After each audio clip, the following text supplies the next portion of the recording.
Hello mga mi, another day, another vlog. Samahan nyo na naman nga ako sa pag-aasikaso ng aking mga chikiting. Ginising ko na sila Drake para maligo. 4:30 nga ng umaga yan mga mare. At natatapos sila ng mga alas 5 kasi medyo maraming naliligo sa baba.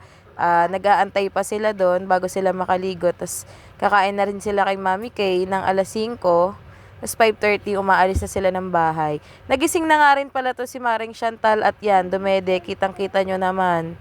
Daddy is life. Tapos ayan, alas 10 na ng umaga, bumaba na kami kay Ate Klang at bumili na kami ng aming tanghalian. Yes, maaga po kami nanananghalian mga mare. Paggising namin, kumakain na kami ni Chantal dahil hindi na po kami nakakapag-almusal ng umaga. Ayan, dumating na rin si Drake ng alas 12, pinakain ko na rin siya. Sinigang at Shanghai nga pala ang ulam namin mga mare.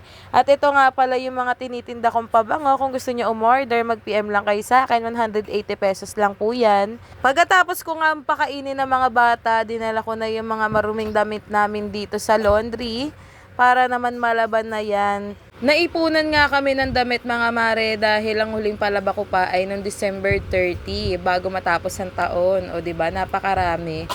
Hindi ko na nga yan pinadry mga mare at ako na lang ang magsasampay. Pagkatapos ko magsampay, nagsaing na ako at nung matapos na ang sinaing namin, ito, bumili na rin kami ng ulam. Ang ulam pala namin ngayon ay mami, pati na rin ang breaded pork chop.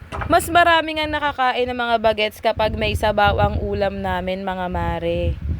Dahil pag prito lang, wala silang kagana-gana at hindi nila nauubos ang pagkain. At bumili nga rin pala si Daddy Ito ng gatang sitaw kalabasa dyan. At yan, sinali na rin natin. Medyo mahilig talaga ako sa gulay mga mare at yung mga bagets. Ito ulamin nila breaded pork chop. Pati na rin yung sabaw ng mami.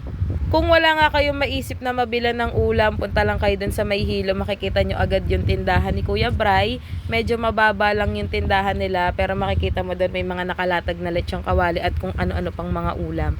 Sobrang sarap talaga ng mga paninda nila at meron din sila mga pa-order doon. Pwede kayo umorder ng pancit, Shanghai, mga lasagna, at kung ano-ano pang bila o package. Pagtapos nga namin kumain mga mare ay nagbalat nga ako ng apple dyan at pati na rin yung peras. Ayan pa yung mga prutas namin ng bagong taon.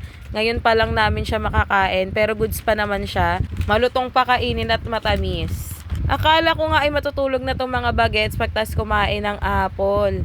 Ay hindi pa neng, nagkalat pa siya.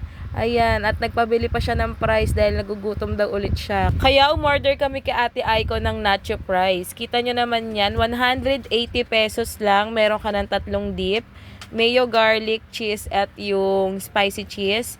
At meron na rin yung giniling, pipino at kamatis, sibuyas. O diba, napaka-solid mga mare. Punong-puno yung styro ng nacho at fries.